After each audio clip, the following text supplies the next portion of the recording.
Hello everyone, how are you doing? This is MD Tech here for another quick tutorial. In today's tutorial, I'm going to show you guys how to clear your browsing data in the Opera web browser. So it can include your history, cookies, and web cache. So pretty straightforward process, guys. So let's go ahead and jump right into it. And we're going to start by selecting the Opera logo up at the top. So go ahead and just left click on that. And you want to go down and select Settings.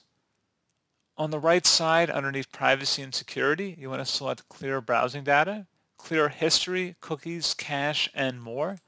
Click in there. You can set the time range between the last hour, 24 hours, 7 days, 4 weeks, or all time.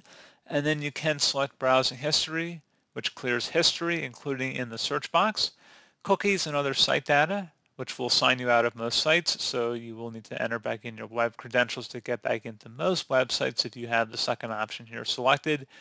And then we also have cached images and files here as well. So we're going to have all of them checkmarked. We're going to set the time range to the last hour, but you guys can go back on all time. You probably want to delete all of your browsing history, so you just would select all time. So actually we're going to do that for today's tutorial, and then we're going to select clear data. And then that's pretty much it. If we close out of here and then relaunch Opera, you shouldn't have to even restart the browser, but just to demonstrate, it's probably not a bad practice to regardless. And there you go, guys. I think that's about it. And as always, thank you for watching. Do hope I was able to help you out, and I do look forward to catching you all in the next tutorial. Goodbye.